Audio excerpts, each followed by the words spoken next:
Olá, bem-vindos à nossa aula de número 3 do curso Pré-FMG Língua Portuguesa. E o assunto de hoje é muito importante: coesão e coerência textuais. Eu vou começar convidando vocês a ouvirem um trechinho da música Bye Bye Brasil, uma composição de Chico Buarque e Roberto Menescal. Presta atenção nessa letra.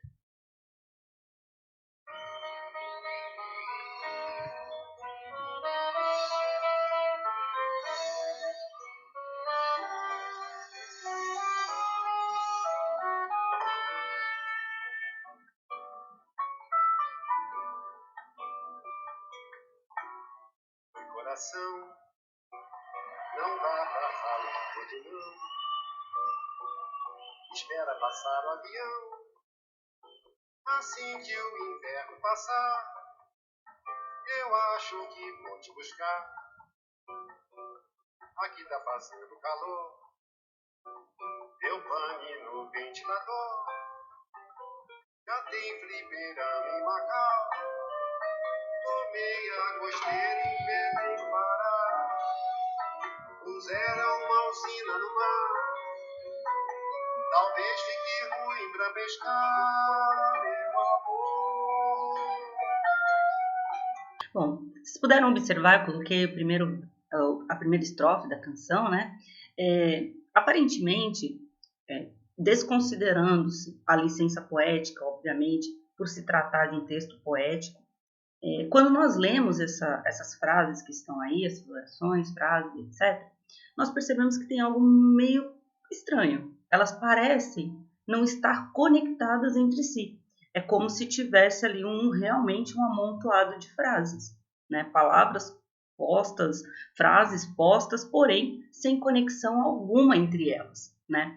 Evidentemente, se você tiver curiosidade de conhecer o restante da canção, você vai ver que trata-se de um recurso utilizado pelos autores, justamente para mostrar, de uma forma inversa, para mostrar uma conversa entre dois namorados, através do telefone, e por eles estarem preocupados que a ficha ia cair ou não, se deu assim de uma maneira mais acelerada, parecendo que está tudo truncado. Entretanto, vamos analisar friamente como se fosse texto prosa, né?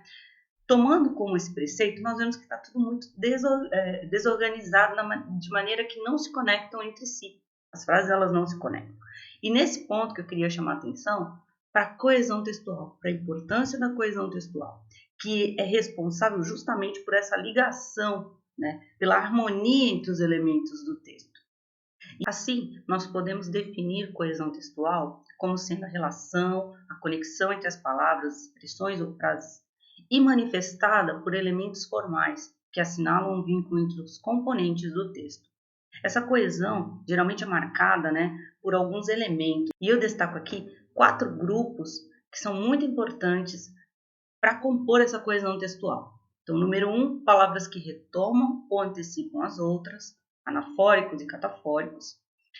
O grupo 2 são as elipses ou apagamentos, né, onde certas palavras ficam subentendidas. O terceiro, a expansão lexical, que evita principalmente as repetições desnecessárias, cansativas ao longo do texto. E finalizamos com os conectores, que são as palavras que fazem a costura entre as partes do texto. Vamos ver cada uma delas? Começamos então com os elementos anafóricos e catafóricos, né? O nome parece meio difícil, estranho, porém eles são bem simples de serem compreendidos. Tá? Vou começar expondo aí esse trechinho do conto Os Desastres de Sofia, de Clarice Lispector. Vou ler. Qualquer que tivesse sido seu trabalho anterior, ele o abandonara, mudara de profissão e passara pesadamente a ensinar no curso primário. Era tudo que sabíamos dele. O professor era grande, gordo e silencioso, de ombros contraídos. Então, eu assinalei aí nessas frases algumas passagens, né? Primeiramente, sublinhado, eu tenho alguns pronomes, né? Seu, ele, dele e o substantivo professor. Esses elementos que nós assinalamos, eles são chamados de elementos catafóricos. Por quê? Porque eles acabam antecipando a expressão referente a qual eles, obviamente, se relacionam, que é o substantivo professor. Tá? Então, quando a gente lê e se pergunta de quem que é o trabalho, quem é o ele, sabíamos dele, quem é esse ele, nós imediatamente temos a resposta professor, que aparece posteriormente tudo isso ser falado. Então, quando a gente tem essa posição na frase, né, primeiro você anuncia através de pronomes e depois você revela quem é esse elemento, isso se chama elemento catafórico. Ele antecipa, né, o elemento referencial. Já o anafórico é o contrário, né? Primeiro aparece o elemento referencial e depois ele é substituído por pronomes ou até mesmo adjetivos ou substantivos, tá? No caso aqui, o elemento anafórico que eu destaquei foi trabalho anterior, que está sendo substituído pelo pronome o, né? Pronome que retoma. Quando você fala qualquer que tivesse sido o trabalho anterior, ele o abandonara, esse o é o trabalho, tá? Então, isso é anafórico. O anafórico, primeiro vem o referente, depois os pronomes ou expressões que vão substituí-lo. E no catafórico, primeiro vem as expressões e depois o referente. Bom? Segundo grupo é composto pelas elipses. O que é uma elipse? Né? É um apagamento, é quando a gente tem ali uma palavra retirada da frase, da oração. No entanto, ela fica totalmente subentendida. Isso não prejudica absolutamente em nada a compreensão do texto. E a elipse, ela também serve para evitar repetição desnecessária, tá? Então, eu coloquei aqui alguns exemplos, ó. A alguns a vida oferece muito, a outros pouco. Subentendido aí que a vida oferece pouco, né? Então, para que eu vou repetir o mesmo verbo? Na sala de aula, apenas 5 ou 6 alunos. Nesse caso, na sala de aula, havia ou tinha, né? Ele fica subentendido. Esse recurso do uso da vírgula, ele fica um pouco mais, digamos assim, mais rebuscado. Tá? A língua portuguesa permite essas omissões, né? Permite que nós possamos entender o sentido sem estar expressamente colocado ali. Essa economia linguística, né? A cidade dormia, ninguém na rua. Mais uma vez, o verbo da segunda oração está subentendido. Ninguém estava na rua. Então, também é permitido isso na língua portuguesa sem comprometer nada na frase. A vida talvez fosse boa, não houvesse tanta tristeza. Nesse caso aqui, a conjunção ser, né, tá aí omitida entre as duas orações, né, também não prejudica absolutamente nada. Então, elipse é um recurso muito utilizado, valoriza o texto justamente por trazer um rebuscamento na linguagem sem a necessidade de expressar as coisas que estão mais óbvias. O terceiro grupo é o grupo de expansão lexical. Expansão, vamos expandir, né? E léxico é o vocabulário, então vamos expandir o vocabulário. E um recurso bastante utilizado seria a relação de sinonímia, né? Que são os usos de sinônimos, palavras que têm semelhanças entre si, né, em seus significados, e também a antonomásia, tá? Então, entre as relações de sinonímia, eu destaquei aqui o hiperônimo e o hipônico, porque são peculiarmente diferentes, porém, representam bastante. Eles fazem, quando a gente escolhe uma palavra para colocar na nossa sentença, na nossa frase, isso diz muito sobre nossa direção argumentativa, isso diz muito, tá? E aqui eu coloquei 2 exemplos bastante simples, né? Então, eu tenho o hiperônimo, que seria um termo mais generalizante, algo mais abrangente, né? Hiper, grande. E o exemplo que eu dei foi flor. Então, flor é um hiperônimo, representa um grupo grande, uma categoria grande. E o hipônimo, que é um pouco mais específico, né? Hipo, menor, né? Mais específico, seria algum elemento que estaria dentro do grupo das flores. Por exemplo, o rosa. Então, rosa é hipônimo de flor, tá? Já a antonomásia, ela tem uma relação de metonímia. Vocês vão estudar metonímia lá no nosso último capítulo, com as figuras de linguagem, porém, de antemão a gente já sabe que metonímia representa uma substituição de algo, né? Sem ter que falar o nome, é substituído por algum termo, alguma colocação que ele tenha que faz referência direta a ele. Então, aqui, eu coloquei 2 exemplos para ficarem bem fáceis para a gente entender essa relação de sinonímia e de antonomásia. Então, primeiro, lia muito toda espécie de livro. Os romances, então, nem se fala. Então, livro seria o hiperônimo, que é um termo maior, generalizante, e romance, que é um tipo, uma categoria de livro, seria um hipônimo, para não repetir a mesma coisa, tá? No exemplo de antonomasia, eu tenho assim: a Cidade Luz foi atingida por terroristas nesta tarde. A Cidade Luz é como é conhecida a cidade de Paris. Então, é uma forma de você substituir o termo sem perder a referência a ele. E, finalmente, para a gente fechar essa relação, essa questão da coesão, né, os elementos de coesão, eu trago aqui para vocês os conectores, que são palavras ou expressões responsáveis pela concatenação, pela criação de relação entre segmentos de um texto. Então, os conectores, eles são de extrema importância porque eles têm funções específicas. Dependendo do conector que você usa, você vai ter um tipo de oração, vai ter uma relação de sentido ali. Então, é muito importante conhecê-los. Na apostila de vocês têm uma tabela grande com todas as funções e os principais conectores e vocês podem ver qual a relação que eles estabelecem dentro de uma oração. Tá? Quando se escreve, é preciso usar o conector adequado justamente por conta da direção argumentativa. Tá? Olha esse exemplo que está aí. Ó. Esse ano a chuva não foi abundante, mas as colheitas foram boas.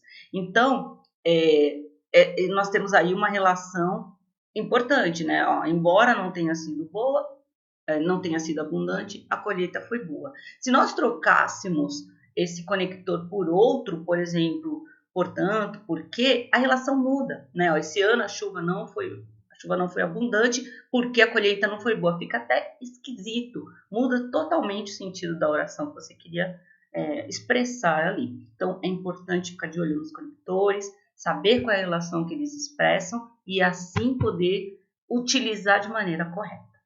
Então, retomando, coesão textual está intimamente ligada à parte estrutural e essa relação de ligação, conexão, estabelecimento de harmonia entre as partes que compõem o texto. Aquela textualidade que a gente falou na aula passada precisa ter coesão, tá?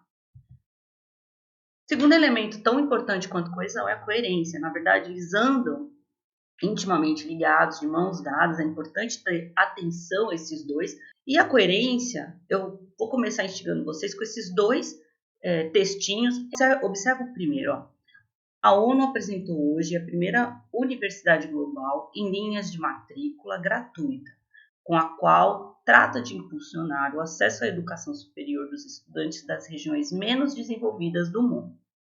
Os únicos gastos para os alunos são uma matrícula que varia entre 15 e 50 dólares, dependendo do país, e 10 a 100 dólares por cada exame.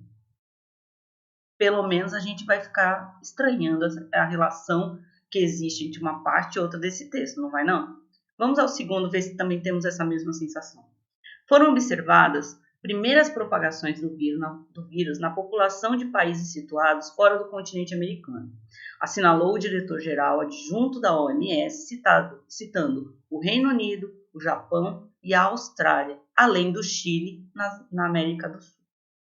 Também não é de se estranhar isso? Como é que pode, né? No primeiro texto ele fala que é uma universidade de matrícula gratuita e mais abaixo ele diz que é cobrada uma taxa de matrícula. No segundo, ele diz que seria a primeira manifestação fora do continente americano e assinala alguns países que são realmente fora do continente americano e o Chile, como se o Chile não pertencesse ao continente americano. Então, essa relação de estranhamento com relação ao significado global do texto é o que a gente tem como coerência textual. Tá? A coerência textual é justamente responsável pelo sentido, pela semântica do texto. Então, quando a gente tem uma relação de estranhamento com relação ao que foi lido, isso mostra que existe problema de coerência, tá? Então, só definindo para vocês, coerência textual é a relação que se estabelece entre as partes do texto, permitindo que todas sejam interpretadas dentro de um único sentido. Então, não pode haver esse estranhamento de maneira alguma, tá? E a coerência textual, geralmente ela pode acontecer de maneira intratextual ou interna, ou seja, dentro da própria esfera do texto, ali dentro do trechinho que você leu, ou de maneira extratextual ou externa, incoerente com relação ao que está fora, ao universo de fora, à realidade de fora. Então, aqueles dois exemplos que nós vimos, eles trazem isso, mas esses aqui também. Vou ler com vocês, ó. Problema de coerência interna. Vou escrever minha autobiografia antes que alguém o faça. Você para e pensa, nossa, a autobiografia já é da pessoa. Como é que alguém pode escrever a autobiografia de outra pessoa? Então é errado. Pode escrever a biografia, mas a autobiografia não dá. Então essa falha na colocação da palavra equivocada gerou um problema de coerência interna. Tá? Já o segundo exemplo é um pouquinho diferente. Olha só, Portugal, jardim plantado à beira do Pacífico. Quem não conhece geografia pode até achar que está correto. Só que para quem conhece, sabe que está errado. Geograficamente, não é a beira do Pacífico, é a beira do Atlântico. Então, esse problema aí é de coerência externa. Fora do texto, já está errado. Não está só no universo do texto, também fora dele. Tá? Naqueles dois exemplos anteriores, o primeiro que fala de gratuito, depois tira a gratuidade, isso é falta de coerência interna, né? Já o segundo, que coloca o Chile como não pertencente à América, ao continente americano, coerência externa. Bom?